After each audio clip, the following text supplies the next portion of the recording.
What's up guys, my name is Ace, and today we're going to be looking at the persistence trait for Warfighter in Infinite Warfare. This trait allows you to earn streaks as if they were support streaks from previous Call of Duty games, where your score streak carries on through death. I'm going to be analyzing exactly how this works, as well as my opinions on whether or not I feel this is overpowered. Let's get into it.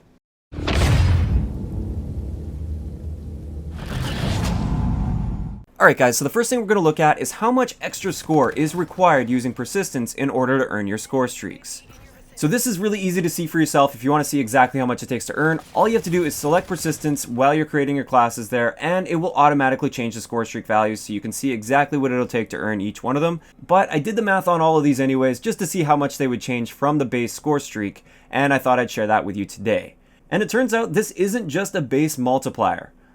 It actually kind of ramps up as you get to the higher streaks. So for the lower streaks like UAV, Scarab, and Drone Package, it takes about 50% more score to earn these with persistence. For the mid-range streaks, it takes about 200 to 300% more score to earn with persistence.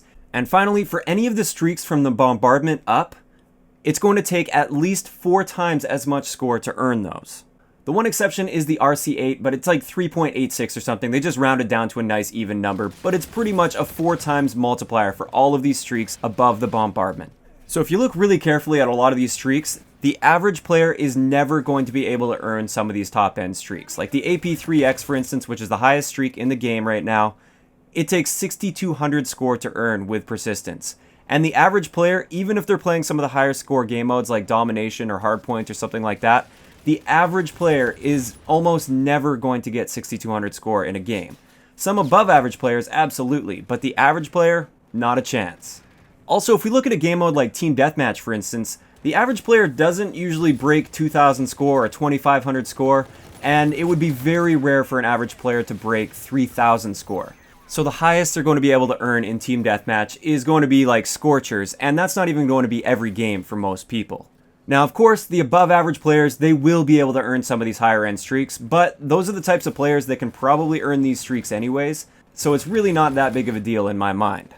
Now, one thing that a lot of people were thinking about before launch, myself included, and I was really looking forward to testing this, and I finally got a chance to, is since you can change your rig mid-game, can't you just start with persistence, earn your streaks with persistence, then switch over to another rig for a life, and then when you respawn again, switch back over to persistence, and then you can earn the second set of streaks again. Thankfully, the developers were smart enough here, this does not work. So you can't cheat the system, you can only earn your set of streaks once in a game using persistence. Now, one thing you can do though, is you could start the game with persistence, earn all of your streaks with persistence, and then you can switch over to a different trait, and you can just start earning score streaks normally, where they do reset on death and everything like that. You can continue to earn score streaks that way, you just can't continue to earn them with persistence at all. And this brings up a really interesting tactic that I have for those players that aren't too comfortable earning even the lower streaks like the UAV, the Scarab, and the Drone Package. And this tactic is always run just the 3 lowest streaks, the UAV, the Scarab, and the Drone Package. With persistence, this will only take you 850 score to earn all 3 of these streaks.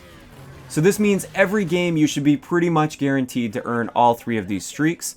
And then once you do earn all 3 of these streaks, you can swap over to a different trait. It can be one of Warfighter's traits, or it can be a completely different rig, and then you have that opportunity to earn score streaks normally after that.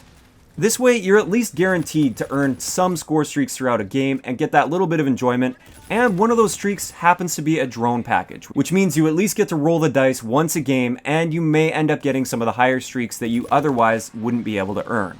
Now, I realize a lot of people are likely going to be a little bit upset at me for recommending this because it allows these beginner players to earn some of these streaks that they didn't actually earn. So they might earn like a higher streak like a Warden or an RC8 or something like that, and they didn't actually earn that. They just got it free out of a Drone Package.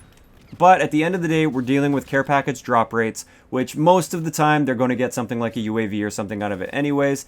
Sometimes they will get a higher streak, I realize that, but the streaks in this game seem to be pretty counterable anyways, so if that happens, feel free to counter it. And also keep in mind, you can always steal drone packages, so if anything, it's giving you that little bit of an opportunity to steal those drone packages if the enemies are using this tactic.